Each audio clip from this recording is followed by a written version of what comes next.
सबसे पहले तो क्या था, वहाँ पे जाने के बाद एक चीज़ का सैटिस्फैक्शन मिला कि यार एटलीस्ट खाने की दिक्कत नहीं है। मुझे अभी याद है कि कई बार तो मैंने अपने फादर को खुद जो कहते हैं ना, पानी में वो डिप करके रोटी ली, उसमें नमक वाली रोटी ली और पानी में डिप करके खाया एक टाइम। एक्सेप्ट कर लिया था हमने, घर वालों ने भी, सबने, कि भाई लाइफ ऐसे जाने वाली है। बट तो वो चंडीगढ़ को देखना ही ऐसा लगा यार, ऐसा लगा हम तो कहीं बाहर की दुनिया में आ गए।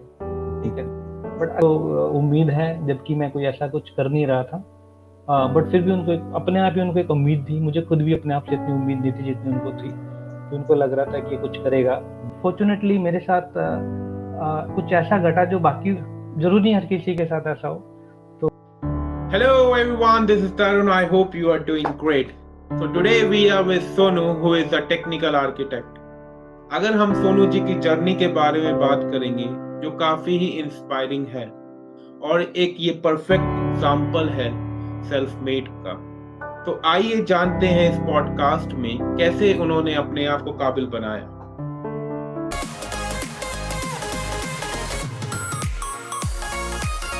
What exactly you have faced the challenges और क्या आपके साथ हुआ in initial days before coming to that position? Tarun, before I start, first of all, I would like to thank to you and your team to having me on this show. Okay, so as you know, everyone has some their own story. तो हर किसी को कुछ ना कुछ life में challenges आता है। मैं पर्सनली ऐसा फील नहीं करता कि मेरी कोई ऐसी स्टोरी है जो लोगों को पता होना चाहिए, because this story is common for like common people. सबके साथ स्ट्रगल है, क्योंकि अगर हम बात करें इंडिया की जो मेजर ऑफ द पॉपुलेशन है, वो सारी उसी बैकग्राउंड से बिलोंग करती है जिससे मैं करता हूँ। तो मैं लेकिन कुछ कुछ उसको नहीं जानते एग्जैक्टली हाँ, कुछ नहीं कुछ लोग जानते, कुछ बट लोगों को रास्ता नहीं दिखता, कुछ लोगों को लाइफ बड़ी इजी दिखती है। तो I will be very honest with you, so that correct. Is why. तो बस इसमें ये है कि वो स्टोरी सबकी लगभग एक जैसी रहती है, बट कोई इसमें को मतलब सही से एक पाथ होता है, उस पे अपना कंटिन्यू लगा रहता है। दूसरा कई बार थक के हार के स्टार्ट हो जाते हैं, but at the end of the day हमें कुछ चैलेंजेस तो एक्सेप्ट करने ही पड़ते हैं, तभी हम आगे मूव ऑन होते हैं।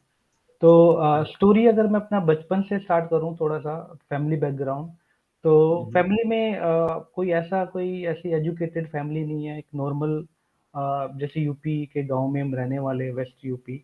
तो उसमें मेरे मम्मी पापा और बाकी जो मेरे पापा अकेले थे और बाकी दो मेरी बुआएं वगैरह थी।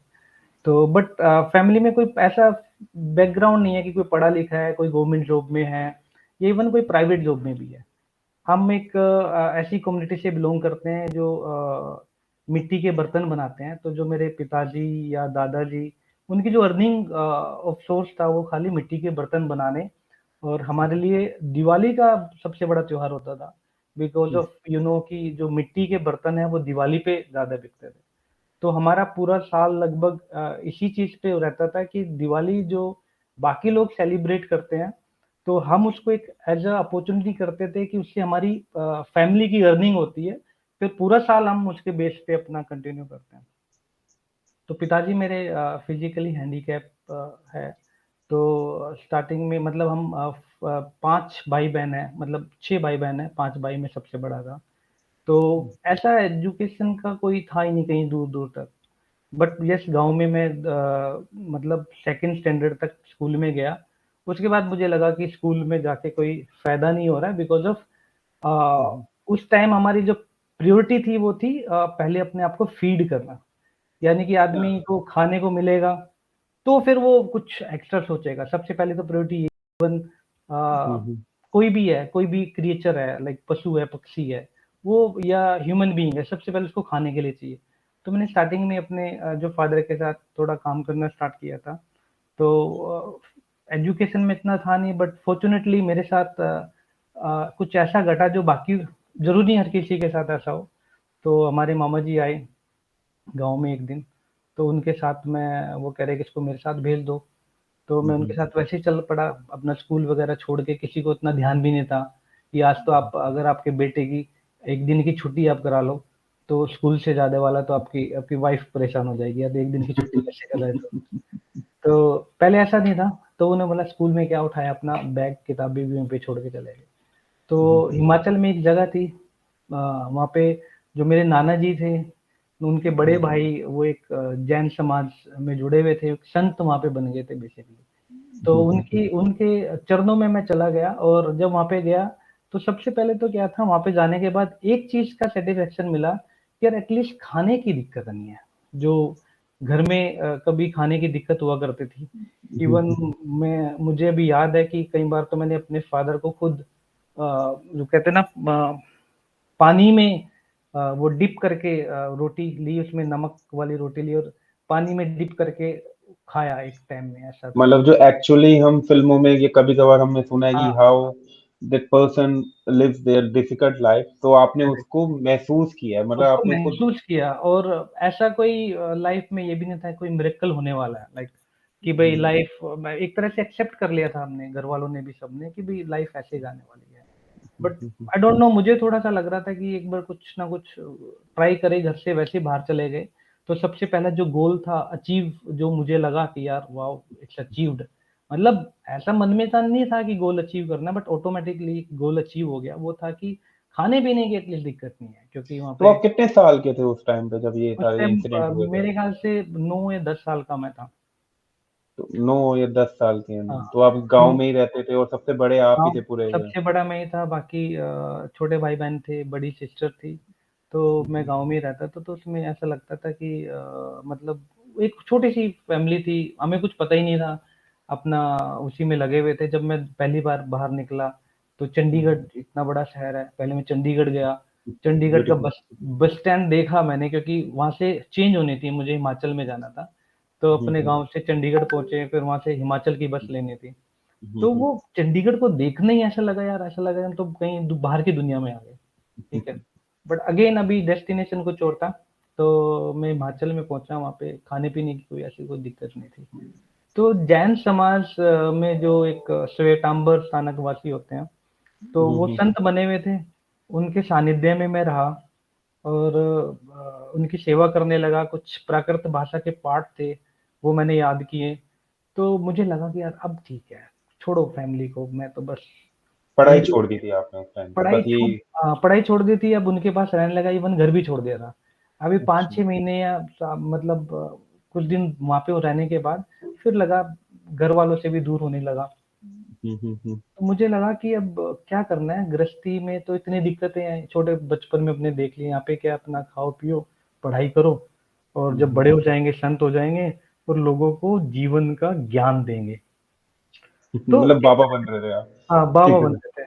तो ऐसा एक वो हो गया कि ठीक है यार, क्योंकि जिस माहौल में आप रहने लग जाते हो, यू फील कि यार वही दुनिया है। मतलब अभी लेट्स से आप कहीं पे रिलोकेट कर रहे हो, अभी मैं आपको बोलूँ कि आपको दिल्ली छोड़ के मुंबई जाना है, कहीं जाना है, तो स्टार्टिंग में आपको लगेगा नहीं यार, यहाँ पे इतनी सारी चीज़ें हैं, इसको कैसे आप वहाँ पे राइट। वो करोगे? क्योंकि दूसरी जगह आप जाते हो, वहाँ पे आप पहला जो मन में ये रहता है ना, यही रहता है कि दूसरी जगह जाके वहाँ की चीज़ें अडॉप्ट करनी है या नहीं करनी, वो माइंड में नहीं रहता। ये माइंड में रहता है कि यार इधर से मैं जाने वाला हूँ दूसरी जगह, तो यहाँ पे जो मेरा भी शेड्यूल है, यहाँ पे जो मैं अचीव कर रहा हूँ, वो वहाँ पे कैसे लूँ? जबकि जब दूसरी जगह जाते हैं, उसके खुद के अपने चैलेंजेस होते हैं, खुद के अपने एटमॉस्फेयर होता है, तो वो सारा का सारा हमें अडॉप्ट करना पड़ता है। तो बट मैं उनमें मिल गया था, अडॉप्ट हो गया था, मतलब यूज़्ड टू होने लगा था। तो स्टार्टिंग में काफ़ी अच्छा रहा, बट धीरे-धीरे क्या हुआ कि अब मुझे लगा कि अब तो संत बन ही जाना है बस, किसी भी तरीके से। पाठ वगैरह जो उसकी उनकी नेसेसरी फॉर्मेलिटीज़ होती हैं, वो मैंने कर ली। करने के बाद जब फाइनल स्टेज पे आने की बात हुई, तो जो हमारे फैमिली वाले थे, उनको लगा नहीं यार, ऐसा नहीं, क्योंकि उनके रूल है कि अगर कोई बच्चा साधु बन रहा है, तो फैमिली जो पेरेंट्स हैं, उनकी परमिशन मैंडेटरी है, आप उसके बिना नहीं जाते। तो मेरे मम्मी हैं, पापा हैं, उनसे जब परमिशन की बात हुई, तो उन्होंने सिंपली मना ही किया कि नहीं भाई, एक तो उम्मीद है, जबकि मैं कोई ऐसा कुछ कर नहीं रहा था। बट फिर भी उनको अपने आप ही उनको एक उम्मीद थी, मुझे खुद भी अपने आप से इतनी उम्मीद नहीं थी जितनी उनको थी, कि उनको लग रहा था कि ये कुछ करेगा, बाहर निकल गया। गाँव में बाहर निकलने अपने आप में होता है कि कुछ करे या ना करे, गाँव से बाहर निकल गया, now he will do something for us, कि हमारी जो डेली लाइफ है, रूटीन है, शायद उसमें जो स्टैंडर्ड है, उसमें कुछ इम्प्रूवमेंट आए। तो वो मुझे तो परमिशन। अगर आपकी उम्र 9-10 साल थी, तो मैं आपकी एज नहीं पूछ रहा, सॉरी फॉर दैट, नहीं नहीं, लेकिन उस टाइम पे क्या टाइम था, मतलब बिफोर 2000 या बिफोर 1990? एक्चुअली मेरा जो बर्थ है वो 1983 का है। तो 1983 हाँ, तो मैं जो याद कर पा रहा हूँ 92 में मैं चला गया था। अच्छा, 92 में वो जो मतलब जो क्राइसिस हुए थे चक्कर में वहां पे जो क्राइसिस घर आई पे। डोंट, हाँ मतलब वो मामा जी गए थे, उनके साथ में चला गया था। घर वाले भी थोड़ा सा मेरे से वो थे, और मैं बाहर घूमने की ज़्यादा इच्छा थी मुझे। मैंने कहा यार घर से हाँ, कि निकल, गांव से निकलने का होता है कि गाँव चलो से मैं निकलने। गांव से निकलूं। हाँ, तो चंडीगढ़ वैसे ही कहीं नाम सुना हुआ था, देखा तो वो किया। तो उस टाइम 92 में मुझे इसलिए याद है कि शायद वर्ल्ड कप या कुछ राजीव गांधी को कोई ऐसी ट्रेजेडी हुई थी। तो वर्ल्ड कप तो शायद आई डोंट नो, शायद पाकिस्तान ने जीता था, इफ आई कैन मैं not remember. Fond of the matches. Right. तो इस वजह से मुझे वो सन याद है। बट एनीवेज, तो वहाँ पे जाने के बाद फिर क्या हुआ कि वहाँ पे ऑटोमेटिक क्या हुआ मेरी लाइफ में, मैं शरारती तो गांव में ही था, बट वहाँ पे जाके ना कुछ ज़्यादा ही शरारतें करने लगा। मतलब जो कि साधु संतों का मतलब होता है कि आपको एक लिमिट में रहना है, एक संयम में रहना है। जो खाना भी लेके आना था वो मांग के लेके आते थे घरों से, ठीक है। जबकि जैनियों के खुद के अपने घर होते हैं, उसी में जाना होता है बाहर से। ऐसे नहीं कि जो बाकी नॉर्मल साधु संत करते हैं, भिक्षाम देही काइंड ऑफ थिंग, कि आप हर दरवाजे पे नॉक करोगे किसी ने दिया नहीं है, वो पहले शेड्यूल्ड होता है। वहाँ पे पहले लोग आते हैं कि आज हमारे घर से लेके जाओ, इस टाइप से। तो बट हमें मांग के लेके आना होता था, खुद भी खाना होता था, फिर उस हिसाब से था। तो बट शरारतें इतनी ज़्यादा होने लगी, किसी के घर में जा रहे हैं तो वहाँ पे जाके कुछ शिकायतें आने लगी, कुछ चीज़ें छेड़ दी, कुछ सामान वैसे कर दिया। तो उनको लगा कि शिकायतें आने लगी, तो जो गुरुजी थे वो थोड़े से परेशान हो गए मेरे से। तो उन्हें लगा कि नहीं यार भाई, पढ़ने में ध्यान रख, ये बाकी गृहस्थी चीज़ों से ना। तो एक दिन मैंने क्या किया, मुझे समझ नहीं आया, मैंने अपने आप को एक कमरे में लॉक कर लिया। और लॉक करने के बाद अपना किसी को पता नहीं मैं कहाँ गया। तो अब चारों तरफ ढूँढने लगे, तो देखा कि कमरा लॉक है। तो गुरु महाराज ने सोचा कि यार ये लड़के को आज दिन में डाँट वग़ैरह लगी थी, कहीं ऐसा तो इसने कुछ गलत काम कर लिया हो, कुछ अपने आप को हैंग कर लिया हो, कुछ फांसी वग़ैरह लगा लिया हो। तो इस टाइप की 2-3 शरारतें होगी, तो उनको लगा कि नहीं, अब या तो इसको घर भेज दिया जाए या फिर कुछ और। तो मुझे घर भेजने की बात करी, मैं फिर रोने लगा, मैंने कहा नहीं, घर नहीं जाऊँगा, बाकी अब जो मर्ज़ी कर लो। तो फिर इधर एक चंडीगढ़ के पास पंचकुला है, वहाँ पे एक स्कूल है, Jainendra Gurukul senior secondary school. Okay. Basically वो उसमें बोर्डिंग हाउस भी उसी में था। तो वहाँ के जो प्रेज़िडेंट थे, एक बार वो गुरु महाराज के दर्शन करने आए हुए थे। तो उन्होंने वेद प्रकाश जैन उनका नाम था। तो गुरुजी उस टाइम गुस्से में थे मेरे पास, तो उन्होंने बोला, महाराज गुरुजी क्यों परेशान? कह रहे यार इस लड़के ने नापने में दम कर दिया, और तुम एक काम करो, इसको अपने साथ ले जाओ। तो वो प्रधान जी मान गए इस चीज़ के लिए कि ठीक है जी, मैं ले जाता हूँ, मेरे पास तो वहाँ बहुत बच्चे हैं। अब वहाँ पे दोनों स्कूल हैं, Hindi medium, English medium, plus boarding house है, वहीं पे पढ़ाएँगे, लिखाएँगे, कर देंगे अपना। तो वो मेरी लाइफ का एक टर्निंग पॉइंट था। मुझे खुद नहीं लग रहा था कि ये क्या हो रहा है, बट हाँ, उन्होंने बोला कि ठीक है तू जा। अब मैं उनके वो उधर उनके हाथ-पैर जोड़ने लगा कि नहीं-नहीं गलती हो गई, माफ़ कर दो, मैं नहीं करने वाला। पर नहीं बेटा, अब तो तू जा। और जब वो नहीं माना मैं, फिर उन्होंने मुझे वो दी, ठीक है जा वहाँ पे पढ़ाई करो, पढ़ाई करने के बाद फिर आपको बुला लेंगे, फिर आप। तो फिर मैं इस चीज़ पे ठीक है यार, आना तो वापस यहीं पे है, पढ़ने-पुढ़ने में तो क्या है, वहीं पे जाके देखते हैं। ना, तो पढ़ने का लेकिन इंटरेस्ट ही नहीं था आपका स्टार्टिंग में? इंटरेस्ट था ही नहीं, क्योंकि हमें बताया नहीं गया था, या हमें पता ही नहीं था। अभी भी बहुत सारे ऐसे लोग हैं, इवन अगर हम पूरे इंडिया की बात करें, एरियाज़ में ऐसे क्या है, इंटरेस्ट तो बाद की बात है। पहले लोगों को पता होना चाहिए ना कि वो जो कर रहे हैं उनसे उनका फ़ायदा क्या है, करेक्ट। पता ही नहीं है। तो अब गाँव में आज भी लोगों को पता ही नहीं है कि पढ़ाई से उनका फ़ायदा क्या है। उनको ये चीज़ पता ही नहीं होता कि भाई खाने को थोड़ा-सा तुम कट कर दो, लेकिन अगर तुम अपनी एजुकेशन पे ध्यान दो थोड़ा-सा, तो तुम्हारी लाइफ़ चेंज हो जाएगी। किसी को पता ही नहीं है। सबको पता है कि भाई अल्टीमेटली पढ़ाई करके भी खाना ही कमाना है। सबको यही पता है। लेकिन अभी गाँव में तो क्या उनको बोला कि भई तुम अब खाने और पढ़ाई में से क्या चूज़ करना है? तो उनके पास वैसे वाला ऑप्शन है। अब दोनों अभी भी कहीं। करंट सिनेरियो भी ऐसे, बिकॉज़ मैं नहीं गया आज तक गाँव। I'll be नहीं very अभी honest. मतलब अगर मैं पर्सनली अपनी बात बताऊं तो अभी तो लाइफ काफी फॉरवर्ड हो चुकी है, बट कुछ एरिया में भी बहुत सारा ऐसा है। इवन हमारे गांव में भी अभी कुछ परिवार ऐसे हैं जिनको बेचारों को टाइम ही नहीं है अपना बच्चों को स्कूल में भेजने के लिए। लेट्स से अगर कोई बस स्टैंड पे गन्ने के जूस की कोई रेडी लगा रहा है लेट्स से, या कुछ मूंगफलियां कुछ बेचना है, तो वो क्या करता है, थोड़ा बच्चा बड़ा होता है उसी को अपने साथ में ले लेता है ताकि वो उसकी हेल्प कराए। एजुकेशन का अभी इतना लोगों को क्रेज है ही नहीं कुछ एरिया में, तो ठीक है, जबकि ये बढ़ रहा है धीरे धीरे, ऐसा नहीं है, काफी चीजें चेंज हो गई है, बट अभी भी लोगों के पास जब ऑप्शन नहीं होते ना कि वो तो पढ़ाई करेगा या फिर खाना कमाएगा।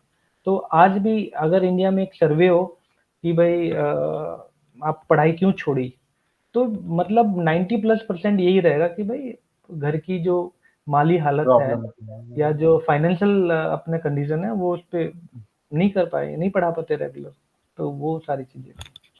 तो मेरी लाइफ का जो टर्निंग पॉइंट यही था कि मुझे गुरुकुल में भेज दिया गया, और शायद जो मेरी शरारतें थी ना वो सारी खेल इसीलिए हो रहा था कि मैं जैसे तैसे गुरुकुल में पहुंच जाऊं, ठीक है। तो वहां पे जाने के बाद मेरी लाइफ बिल्कुल चेंज हो गई है। मैंने शरारतें लगभग करनी बंद कर दी है। आई डोंट नो, अभी मैं अगर मैं फ्लैशबैक करता हूँ अपनी लाइफ को तो मैं देखता हूँ कि मेरी शरारतों का रोल सिर्फ मेरी लाइफ में इतना था कि मुझे जैसे तैसे शरारत की वजह से घर वालों ने बोला कि ले जाओ भाई, मामा जी को बोला, और फिर गुरु महाराज ने बोला शरारतों की वजह से भाई अपने जो प्रधान जी को ले जाओ, और ये हमारे बस से बाहर है, उल्टी सीधी शरारतें करता है। तो अब वो सारी शरारतें तो डिस्कस नहीं करी जा सकती क्योंकि लंबा कहानी है, अब कुछ वर्ड्स में बतानी है। तो वहाँ पे जाने के बाद जब मेरा एक डॉक्यूमेंट्स वगैरह बनाए तो मुझे वो 5th में एडमिशन हुआ, क्योंकि बीच में मैंने क्लास छोड़ी थी। तो मेरे ख्याल उस टाइम में 13 के आसपास मेरी एज एक थी। साल का कितने साल रहे आप वहाँ मतलब आश्रम में? वहाँ पे मेरे ख्याल से मैं 1 या 2 साल रहा। 2 साल, फिर 2 साल का गैप 90 मारा। हाँ 2 साल मेरा, तो 2 साल का गैप था एक, तो मैं फिर 5th में मेरा वहाँ पे एडमिशन हुआ। तो तो मतलब जब उस आप टाइम आश्रम 94, गए हाँ तब 94 आप में 94 में गुरुकुल में चला गया था। हम्म, 94 में मैं गुरुकुल में चला गया। उसके बाद 96 में आई गेस मैं, हाँ 96 में 6th क्लास में था। 10th मैंने 2000 में कंप्लीट कर लिया था। तो उस हिसाब से नंबरिंग देखे तो वैसे सेट अपना बैठ रहा है। तो पहले के टाइम तो पे तो ये भी होता था, ये लड़का या लड़की हो 10वीं पढ़ जाए बहुत है, ऐसे ही होता था, मैट्रिक हो जाए बहुत है, ऐसे ही कहते थे लोग पहले के टाइम पे तो।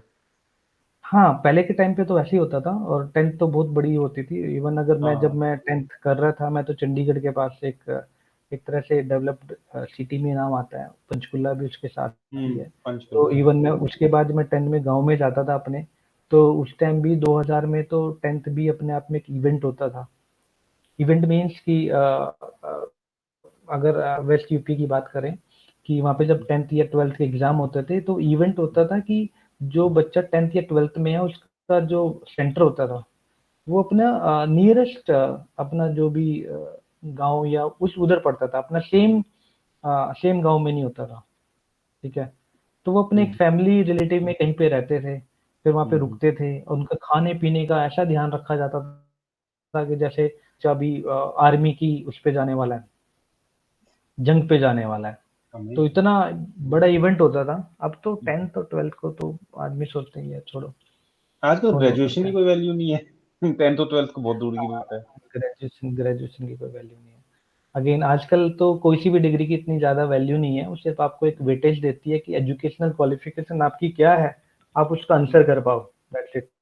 भाई एक तरह से बाकी तो स्टैंपिंग है। आप स्किल्स, या बट अल्टीमेटली आपको जो चीज़ें जो चाहिए आज के टाइम में, उसमें आपकी कोई स्किल्स का होना बहुत ज़रूरी है, करेक्ट। कि आप स्किल्स एब्सोल्युटली क्या है करेक्ट। आपके पास, हाँ, कि उसमें क्या आपकी मास्टर किया हुआ आपने, क्या उसने किया। एजुकेशन को मुझे लगता नहीं, इवन मैं अगर आपसे भी पूछता हूँ तो आप अपने पूरे जो भी आपका करियर है उसमें देखोगे किसी ने आपकी मार्कशीट देखी नहीं होगी आज तक। ओनली फॉर वो सिर्फ ये वेरिफिकेशन। बोलते हैं, करेक्ट, वो सिर्फ आपसे what do you know and experience in, और क्या आपकी एक्सपर्टीज है, सिर्फ उसी पे ज़्यादा ध्यान देते हैं।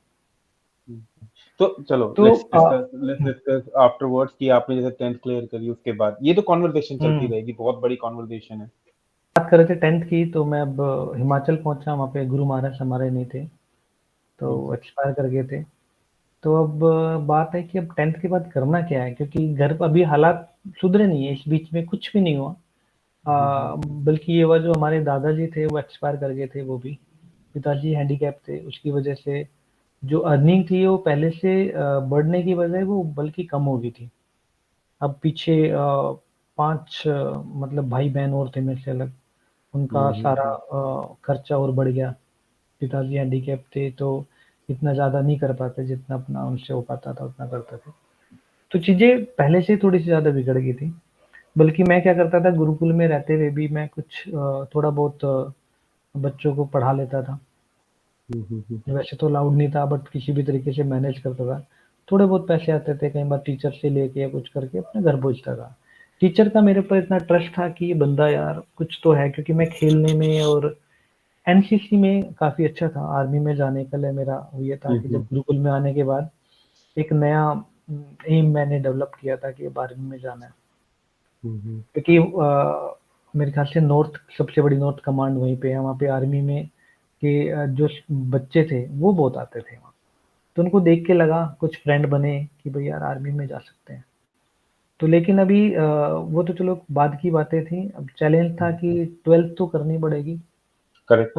12th भी इसलिए करनी पड़ेगी क्योंकि 10th के बेस पे शायद चीज़ें नहीं हो रही थी। और मैंने आर्मी की जो ट्राई किया था, मेरी हाइट थोड़ी छोटी रह गई थी उस टाइम। 167 सेंटीमीटर मेरी हाइट थी, और आर्मी में आपको 170 चाहिए।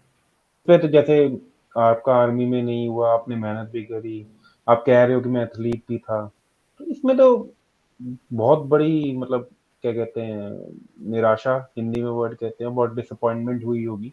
डिसअपॉइंटमेंट मीन्स कि देखो होता क्या है ना, जब जब किसी चीज़ को आप जीते हो ना और वो चीज़ नहीं होती, तो आई मीन डेफिनेटली बहुत ज़्यादा डिसअपॉइंटमेंट होती है। बल्कि आपको तो उसके बाद आपने कुछ सोचा हुआ ही नहीं है, आपको लगा कि आपने ये चीज़ अचीव हो जाएगा, और आपने कोई ऑप्शन रखा ही नहीं है कि लेट्स से कि अचीव नहीं हुआ तो दूसरा क्या।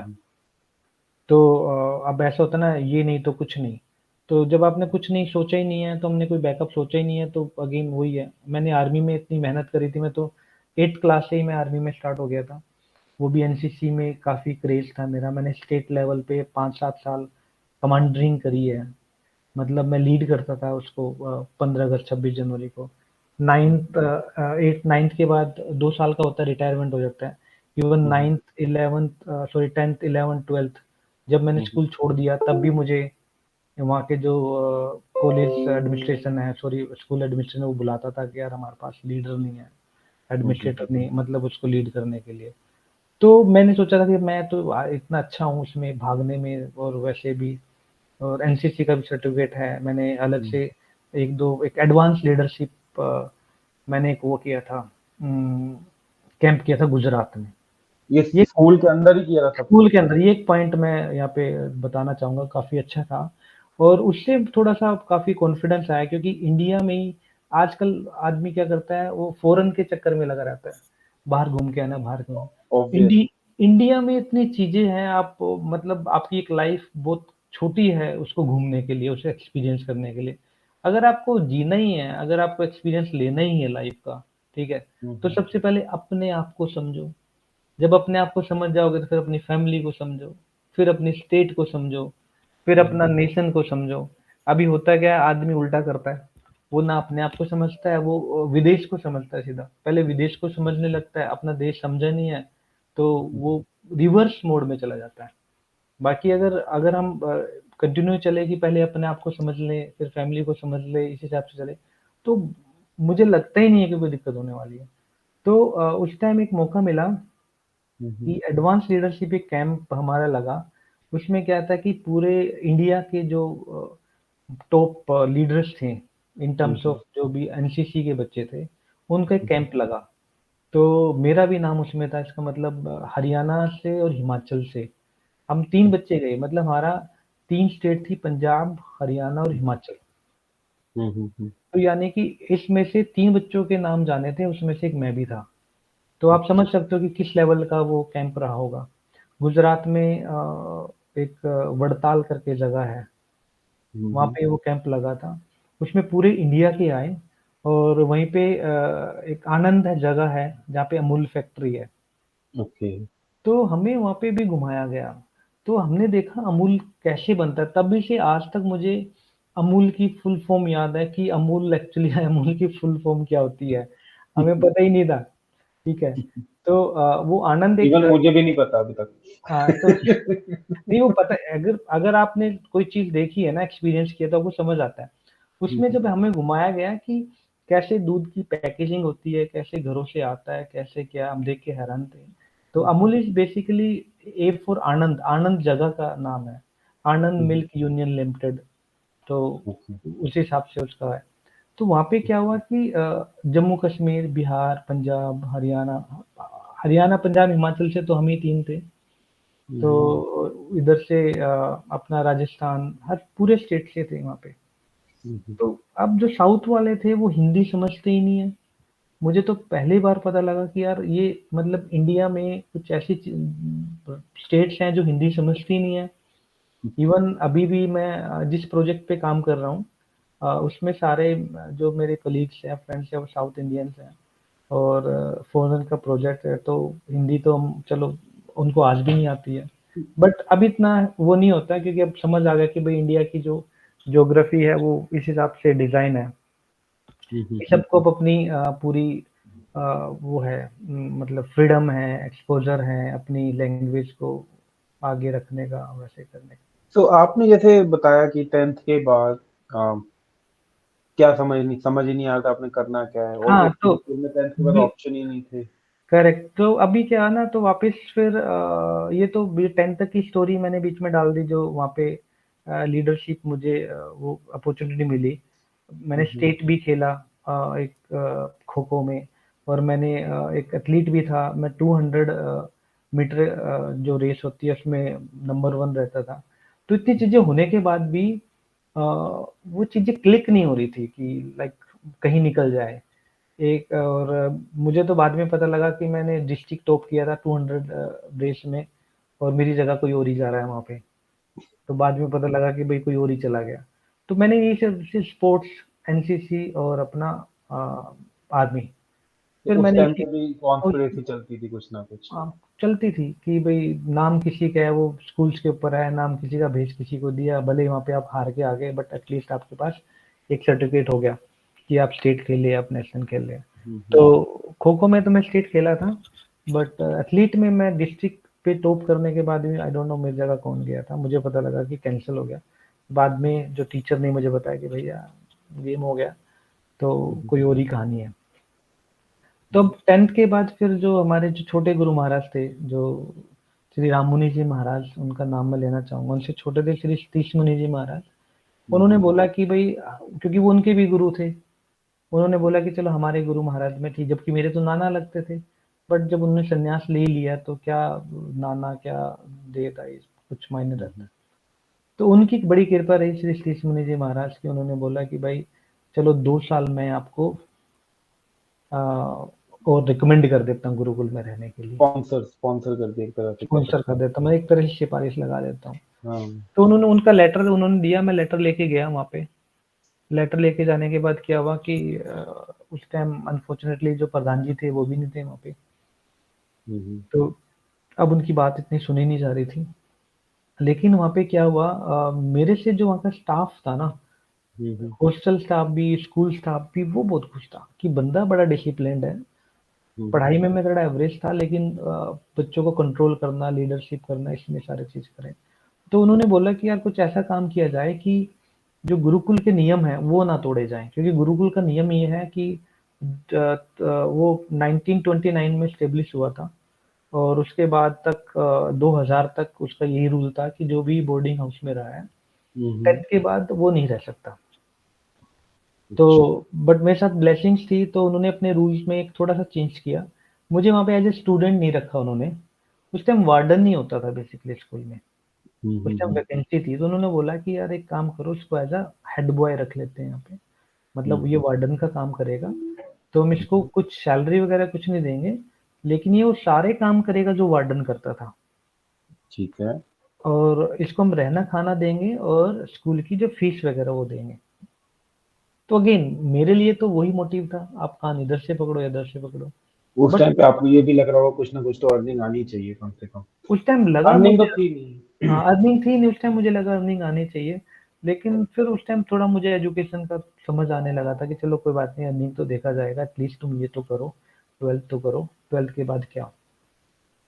तो अगेन 12th मैंने फिर वहीं पे कॉमर्स से मैंने 12th करा। उस टाइम कॉमर्स का बड़ा क्रेज था, तो हम +2 कॉमर्स बोलते थे। तो अब वो 2002 साल भी निकल गए, उसके बाद फिर वहीं पे आके खड़ा हो गया कि अब अब 12th के क्या? बाद क्या, अब क्या। कोई अब गाइड करने वाला भी नहीं था उस टाइम कोई के ऊपर, गाइड ना करने, आपका बैकग्राउंड भी आप कह रहे हो कि कैसा, हाँ मतलब आपने बहुत ही मतलब चैलेंजिंग बैकग्राउंड था। बहुत चैलेंजिंग बैकग्राउंड था मेरे ख्याल से। मेरी फैमिली में दूर दूर तक कोई था नहीं कोई पढ़ा लिखा भी नहीं था। जिसने कोई 12th वगैरह कुछ की हो।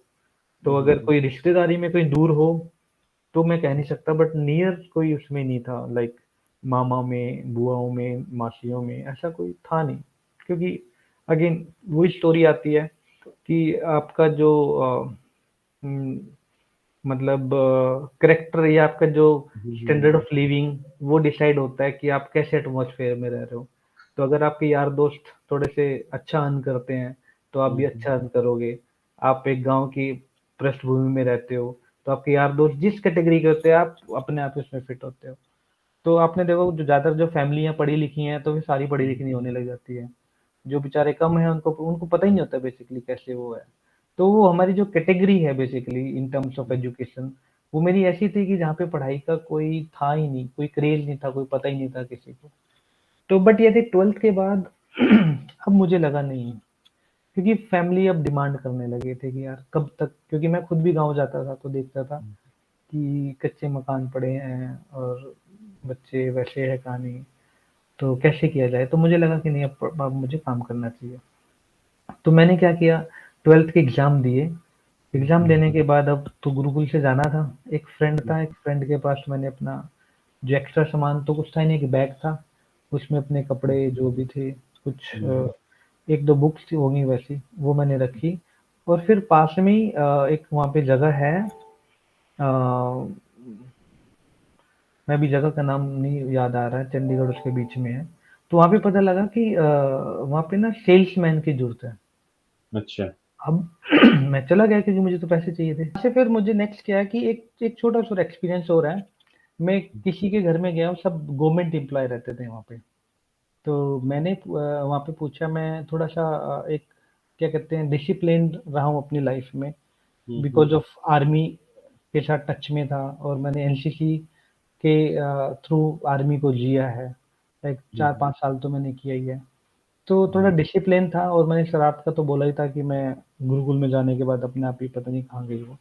तो किसी घर में मैंने नॉक किया, वहाँ से एक लड़की आई, हम उम्र। तो मैंने उससे पूछा कि कोई घर, मम्मी घर पे है? कह रही नहीं। मैंने कहा पापा घर पे है? कह रही नहीं। तो फिर कहते, मैंने कहा अच्छा एक काम करो, दरवाजा बंद कर लो, अंदर से कुंडी लगा लो। तो उसने बोला कि नहीं मतलब आप बोलो आपने क्यों नॉक किया, आपको क्या चाहिए? नहीं, कह रहे मैंने कोई बात नहीं, आप दरवाजा बंद कर लो। तो अब उसने उसको थोड़ा इंटरेस्ट सा आया कि भाई आई डोंट नो, बंदे ने नॉक किया, फिर पूछा मम्मी है पापा है, और फिर कहता दरवाजा अंदर से नॉक बंद कर लो। तो फिर वो पीछे से आई कि बोलो आपने क्यों नॉक किया था? मैंने कहा देखो मैं तो कुछ बेचने आया था, बट आपके घर पे कोई है नहीं, आप अकेले हो, मैं अकेले आपको नहीं बेच सकता क्योंकि इसमें टाइम लगता है। तो थोड़ा सा ये भी रहता था कि ये कुछ गलत मैसेज ना जाए, कुछ वैसे वाला ना हो। तो मैं चल गया। फिर क्या, वो पीछे से भाग के अपने पड़ोस में एक आंटी थी, उसको ले आए। उसको भी थोड़ा इंटरेस्ट आया कि भाई देखिए तो सही क्या बेच रहा है बंदा। तो वो लेके आई आंटी ने उसको साथ में। तो बोला कि हाँ भाई क्या बेच रहा है? मैंने कहा सर्फ था ऐसे ऐसे करके। तो बोला यार तू मतलब ये सर्फ बेचने के लिए मेरे से मम्मी पापा का पूछ रहा है और फिर कह रहा है दरवाजा बंद कर लो अंदर से। तो उसमें भी यही था कि भाई आपको क्या लेना देना किसी की लाइफ से। आप अपनी जो पिच है, जो अपना वर्क है उसको कंटिन्यू रखो। अब कोई आदमी सोचता है यार वो लेगा नहीं लेगा, वहाँ पे बनेगी नहीं बनेगी बात। एक्चुअली हम खुद ही कैलकुलेशन करने लग जाते हैं। जो दूसरों का पार्ट है ना, कि वो क्या सोचेगा, ठीक है? वो वाला भी हम सोचने लग जाते हैं। सोचने वो उसका काम तो उसपे छोड़ दो यार। तो अगेन अभी मुझे फिर किसी ने जो मेरा फ्रेंड था जो 12th तक पढ़े थे ना मेरे साथ, तो उनका फ़ोन आया मेरे पास किसी का यार कि तू एक काम कर रिज़ल्ट आ गया 12th का, ग्रेजुएशन का फॉर्म भर दे। अब मैंने बोला यार ग्रेजुएशन का फॉर्म कैसे भर दें? तो अभी तो मेरे पास पैसे ही नहीं है। जो पैसे मैं सर्फ बेच के कमा रहा था, वो तो शाम को जब घर पे जाते थे पता लगता था कि वो तुमने खाना खाने में खर्च कर दिए। तो 1.5-2 महीने ऐसे ही निकल गए। फिर मुझे लगा फिर मेरी वहाँ से तबीयत खराब हो गई है और मतलब एक बहुत बड़ा रूम होता था उसमें 10-15 आदमी पड़े हुए हैं, ऐसे भरे हुए हैं कि मतलब कोई पूछने वाला है नहीं। जैसे लेबर नहीं रखते हैं कि जो कंपनी वाले कंपनी के बहाने उन्होंने बेसिकली हमें लेबर रखा हुआ था। हम उनके लिए सर्फ बेच के जाते थे और उनको पैसे ला के दे देते थे और थोड़ा बहुत अपना करके वो भी खाने खर्च में निकाल देते थे। तो एक दिन मुझे काफ़ी वहाँ पे तबीयत खराब हो गई, फ़ीवर आ गया। तो सेकंड मतलब सेकंड फ्लोर पे था वो पूरा का पूरा हॉल। अब एक दिन मुझे तबीयत इतनी खराब हुई कि मैं वहाँ पे स्टेयर्स पे बैठ गया और फिर मुझे नहीं पता लगा मैं कैसे ग्राउंड फ्लोर पे आ गया। तो यानी कि इतना एक बेहोशी की हालत हो गई, पूरा शरीर पे खून वगैरह हो गया। तो फिर मेरा एक दोस्त था वो मुझे उठा के ले गया। फिर लगा कि नहीं यार ये काम नहीं हो पाएगा क्योंकि 20-20, 25-30-30 किलो वज़न उठा के घूमो और और डाइट भी नहीं होती थी उस टाइम पे। डाइट डाइट भी नहीं होती थी, शाम को वही अपना खाना। तो फिर एक मेरे साथ एक दोस्त पढ़ रहा था, उसने बोला तू एक काम कर मेरे पास आ जा। उसने एक पीसीओ का जो वो थी शॉप थी, एसटीडी बूथ हम बोलते थे। तो वो उसने ओपन किया था। उसने बोला था मैं तुझे डेली 50 रुपये डेली दूंगा, ठीक है? 1500 रुपये महीना। 1500 रुपये महीना। लेकिन अब वो तो सुबह उसके पास जाना है, अब रहना कहाँ है, रहने का तो कुछ पता ही नहीं है। अब मैंने स्टार्ट किया, वहीं पे दूसरा एक फ्रेंड था, उसके वहाँ पे मैंने थोड़ा सा सोने की, पंचकूला की बात है, सोने की तैयारी की। तो सुबह नहा धो के चला जाता था। पूरा दिन में किसने कितनी कॉलिंग करी, वो पहले सिक्के वाला भी था, फिर वो डायल करता घ करके वो पर्ची निकलती थी, तो उसमें लिखते थे कितने पैसे आए, कितना क्या हुआ। तो वो सारा का सारा था। तो वो भी वहाँ से अब चला नहीं कुछ ज़्यादा खास कहानी। तो वो शायद मैं 20-25 दिन ही चल पाया। बट ये है कि मेरे स्ट्रगल में एक चीज़ और एक काम और ऐड हो गया कि अ, मुझे वो करना है, एसटीडी बूथ पे काम किया मैंने कुछ दिन, उसका कुछ एक्सपीरियंस लिया।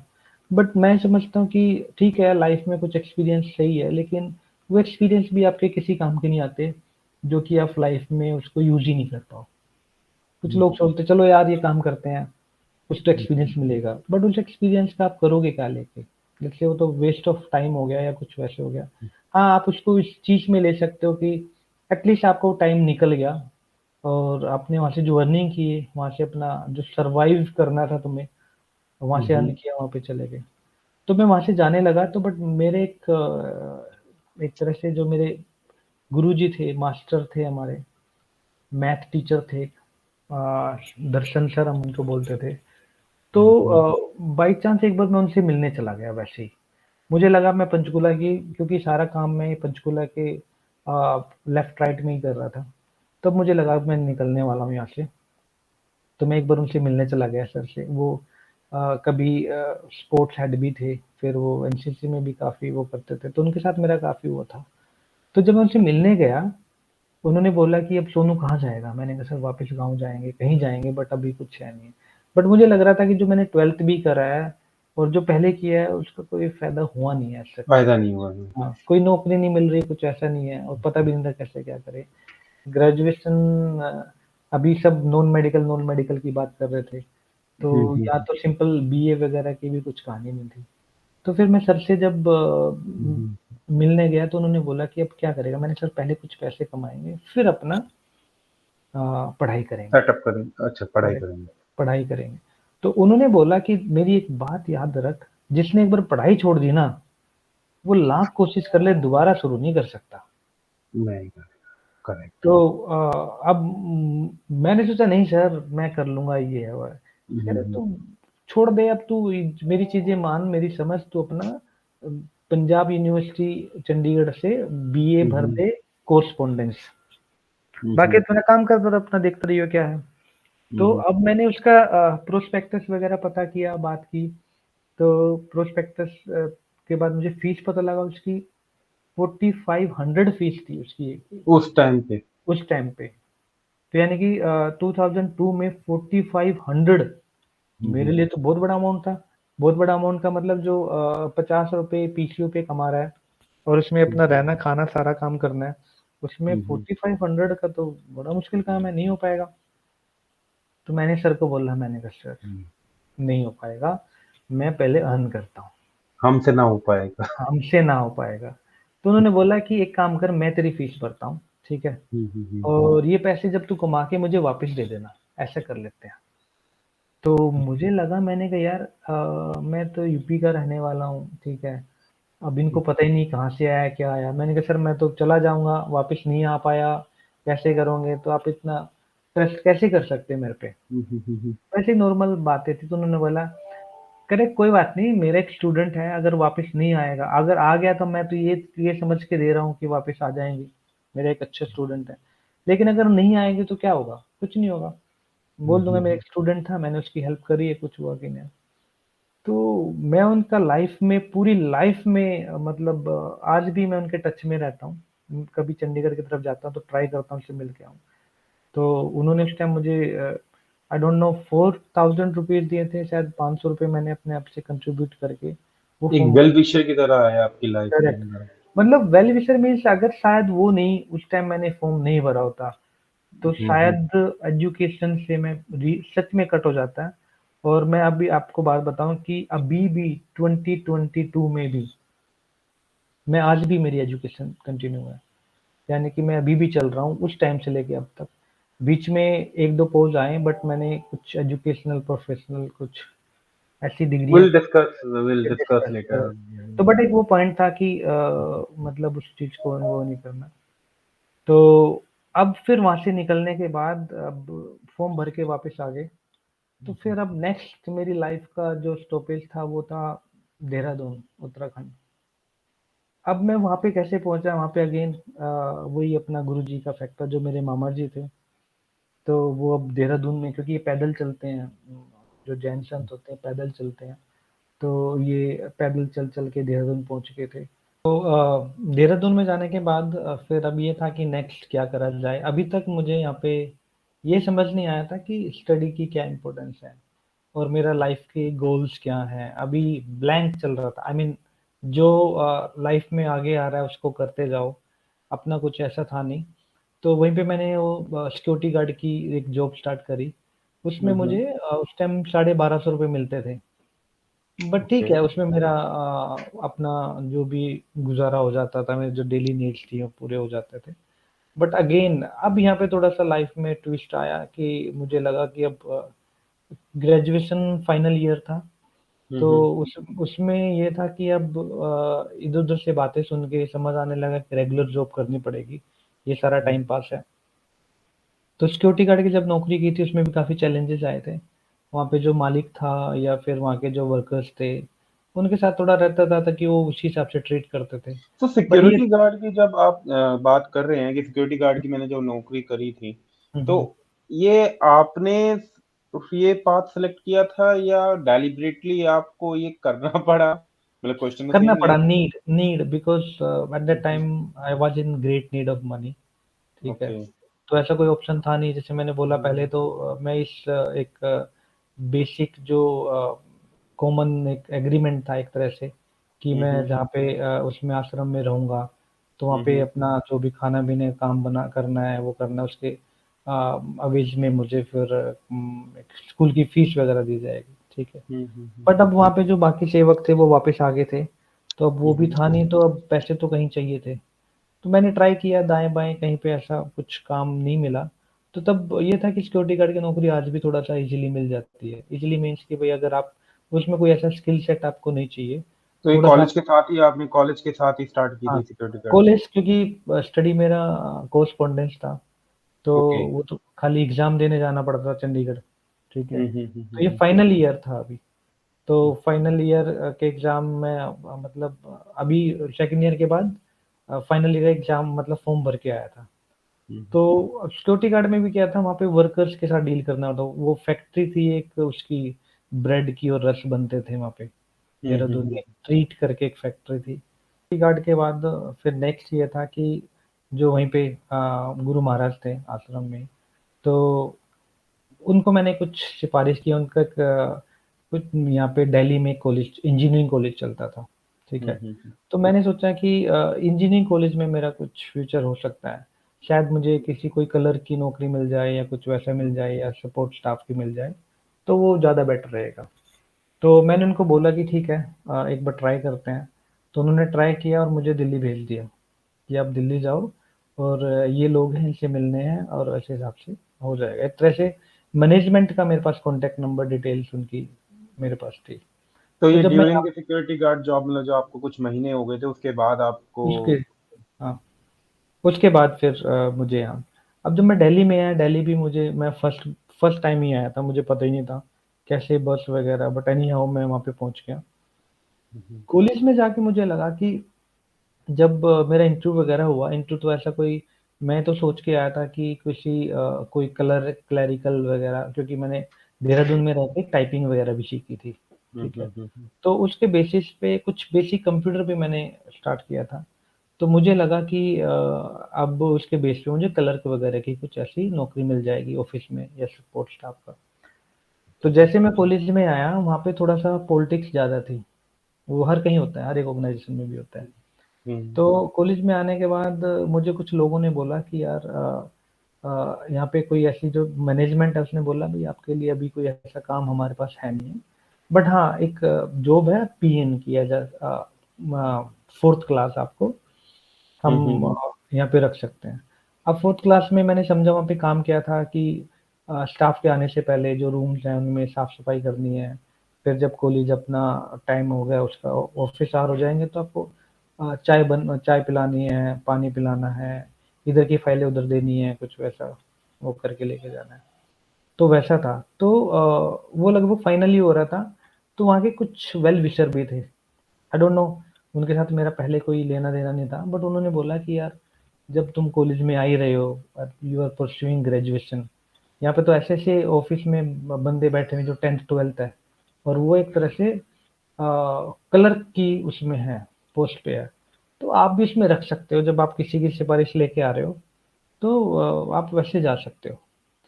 तो मैंने उनको बोला कोई बात नहीं यार, अभी तो मुझे जॉब चाहिए और जैसे-तैसे करके आप मुझे एक बार एंट्री करने दो। बट ये बात कहीं न कहीं गुरुजी के पास पहुँच गई कि भई ऐसे-ऐसे करके उसको 4th क्लास में रखा जा रहा है। तो फिर उन्होंने फाइनल कॉल किया मुझे कन्फर्मेशन के लिए कि भाई वहाँ पे वैसा काम है नहीं है, पीएन के लिए आपको कंसीडर कर रहे हैं, अब आप बताओ क्या करना है? मैंने उन्हें बोला जी, मैंने कहा आप होने दो, अगर मेरे में दम होगा तो मैं अपने आप ही निकल जाऊँगा। मुझे एक बार एंट्री करने दो उसमें, तो फिर देखते हैं क्या।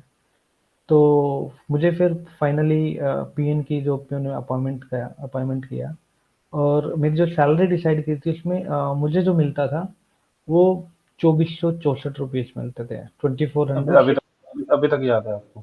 हाँ, अभी तक याद है क्योंकि उसमें 2464 में मुझे सारा अपना फीस का, रहने का और फिर आगे मैंने अपने भाई को भी अपने पास बुला लिया था।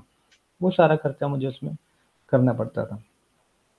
अब यहाँ से टर्निंग पॉइंट आता है, यहाँ से मुझे एजुकेशन का समझ आने लग जाता है। अभी तक की जो एजुकेशन थी उसमें इंग्लिश वगैरह कुछ ख़ास था नहीं, क्योंकि मैंने स्कूल में भी जो पढ़ा था 6th क्लास से हमने एबीसी पढ़ना स्टार्ट किया था, तो इतना वो था ही नहीं, इंग्लिश में बहुत ज़्यादा वीक थे। तो यहाँ पे देखा सारे चारों तरफ इंजीनियर ही इंजीनियर हैं। लाइक वैसे वाली स्टोरी हो रही थी जो थ्री इडियट्स में होता है ना, कि हर क्लास में ज्ञान बँट रहा है। अच्छा। तो वैसे वाला सीन था, हर क्लासरूम में सब बीटेक, जो आज किसी ने एंट्री एंट्री ली है स्टूडेंट, वो फर्स्ट सेमेस्टर का है या सेकंड सेमेस्टर था, सबने इंजीनियर बनना है। तो आप कभी कैसे किसी क्लास में जाके बैठ गए? जो थ्री इडियट में दिखाया था, वो किसी भी क्लास में जाके बैठ जाता, कहा आप हाँ, बैठे हो? लेकिन लेकिन हम ऐसे बैठ नहीं सकते थे, वो अच्छा। थोड़ी देर 5 से 10 मिनट रुक सकते थे। रीज़न ये था कि हमारी जो 4th क्लास था, तो उसकी एक ड्रेस कोड था वहाँ पे। तो वो जो ड्रेस में रहना पड़ता था और मैं तो हमेशा ही ड्रेस में रहता था। क्योंकि मेरे ख्याल से 20 टू 24 स्टाफ था, उसमें से 2 या 3 ही जो 4th क्लास थे वो अपने ड्रेस में रहते थे। जिसमें से मैं एक बंदा था जो हमेशा अपने ड्रेस में रहता था। क्योंकि कुछ लोगों को अपने ड्रेस से थोड़ा-सा ये रहता था कि अगर हम ड्रेस पहनेंगे, तो दूर से पता लग जाएगा कि ये स्पोर्ट्स स्टाफ है या फिर कुछ ऐसे थोड़ा है। डीमोटिवेट ना कोई मतलब हाँ, तो महसूस उनको वैसे होता था, बट मुझे मुझे अपने काम से शुरू से प्यार रहा है। कोई भी काम किया मैंने, उसको ढंग से किया। मैंने कहा उसकी वज़ह से हमें एक रोज़ी-रोटी मिल रही है। तो बट ठीक है, उसमें ही अपना स्टार्ट किया। अब वहाँ पे जाने के बाद अब जब एजुकेशन की बात आई यार, बीटेक बी तब मुझे पता लगा कि बीटेक ये डिग्री होती है। पहले मुझे पता ही नहीं था बीटेक भी कुछ होता है। अब मैंने कहा यार ये जो पढ़ाने वाले इन लोगों ने क्या किया हुआ है? पता लगा कि उन्होंने तो एमटेक किया हुआ है। तो मैंने बोला यार, अब जिन्होंने बीटेक किया है, एमटेक किया है, तो मैंने थोड़ा-सा अपने गोल सेट किए। मैंने कहा मुझे भी लेक्चरर बनना है। वहाँ से थोड़ा-सा लाइफ में कुछ जो कहते हैं ना गोल सेट करो। अभी तक तो वैसे जर्नी हो रही थी कि जैसे अपना पाथ मिला, रास्ता लेफ्ट या राइट जैसे हो वैसे घूमते गए। बट वहाँ से मैंने ट्राई किया कि let's start I mean setting up some goals, तो ताकि उसको अचीव करा जाए। तो मैंने पता करा कि यार बीटेक बनने के लिए तो बी पहले तो बीटेक करनी पड़ेगी और रेगुलर तो बड़ा मुश्किल है बीटेक, उसके लिए इतने पैसा कहाँ से आएगा? मैं भी सोच रहा हूँ, मैं भी नहीं कर पाऊँगा। हाँ, तो अभी बड़ा नहीं पाऊँगा अब तो। अब तो ख़ैर एक टाइम हो जाता है, बट उस टाइम बीटेक अपने आप में काफ़ी बड़ा है, यानी कि 2005 की बात है। 2005 में बीटेक का अपना एक क्रेज़ होता था। उस टाइम जो भी फैमिली में देखे था, देखो बीटेक बीटेक, तो अपने आप में काफ़ी बड़ी डिग्री होती थी। फिर मैंने क्या किया, वहाँ पे जो डायरेक्टर था ना, मैंने सोचा, मैंने कहा यार मैं कुछ लंबा ही सोचने लगा। मैंने कहा मैंने इस कॉलेज का डायरेक्टर बनना है। और वो जो मैंने एक सपना देखा, वो कहते हैं ना अपनी औकात से काफ़ी आगे जाके बढ़ के देखा। तो मुझे लगा इतना मुश्किल नहीं होगा, अपना चेक करेंगे कैसे-कैसे इसका रास्ता क्या है। क्योंकि मुझे लगा कि फ़िल्मी सपना देख लिया आपने एक तरफ। फ़िल्मी सपना देख लिया। बट उसके लिए मैंने जब पता किया कि भई पहले तो आपको बीटेक करनी पड़ेगी। बीटेक करने के बाद आप एमटेक होंगे, एमटेक होने के बाद 8-10 साल का जब आप लेक्चरर का एक्सपीरियंस हो जाएगा, तो फिर आप कहीं न कहीं डायरेक्टर की उसमें वो कर सकते हैं। तो मुझे लगा यार पीछे से थोड़ी-सी वो तो है ही है, सिफ़ारिश है, सोर्स है, तो क्या पता हो जाएगा, देखते हैं। लेकिन दिक्कत आ रही थी कि बीटेक कैसे करी जाए या एमटेक कैसे करा जाए? तो मुझे पता लगा कि भाई एक काम है, डायरेक्ट एमटेक हो सकती है, बीटेक नहीं हो सकती। डायरेक्ट एमटेक कैसे हो सकती है अगर बीटेक हाँ, नहीं है तो? बिल्कुल। अब यही एक सवाल है कि डायरेक्ट एमटेक कैसे हो सकती है?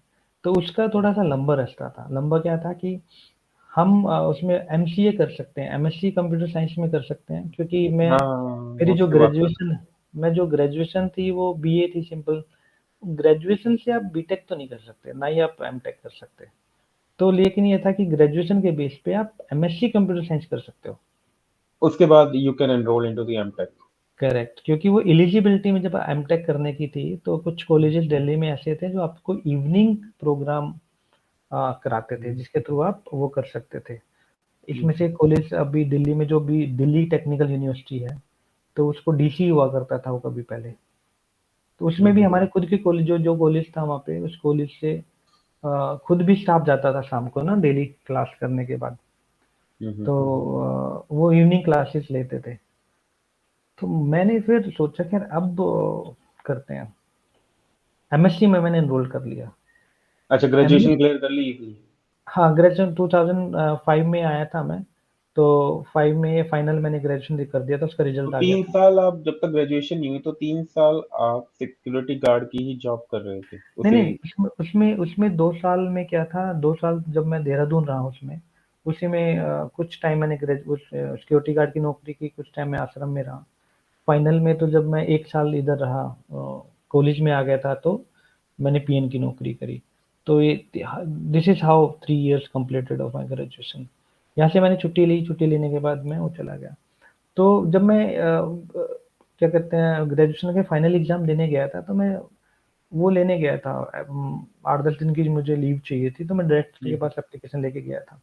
हुँ, हुँ, तो डायरेक्टर ने बोला कि भाई कोई बात नहीं, आप ग्रेजुएशन करके आओ, फिर देखते हैं हुँ, आपका, हम काम कुछ चेंज करेंगे, यानी कि पीएन से आप ग्रेजुएट हो जाओगे तो कुछ करेंगे। पर जब मैं वापस आया तो थोड़ा-सा मेरी उसके साथ बनी नहीं बात। उसको कहीं न कहीं थोड़ा-सा ये हो गया था कि लड़का ये कहीं आगे ना निकल जाए। और आई डोंट नो उसको मेरे से किस चीज़ का डर होने लगा, बट उसने अपने आप में मुझे अपना वो समझ लिया एक तरह से कि मेरा एंटी है, ठीक है। तो उसको लगता था कि मैनेजमेंट को मेरी बात ना पहुँचाए, कुछ ऐसा है। तो उसने मेरे कोई भी काम करने लगा तो उसमें अड़चनें उसने अड़ानी शुरू कर दी थी। Second part coming soon.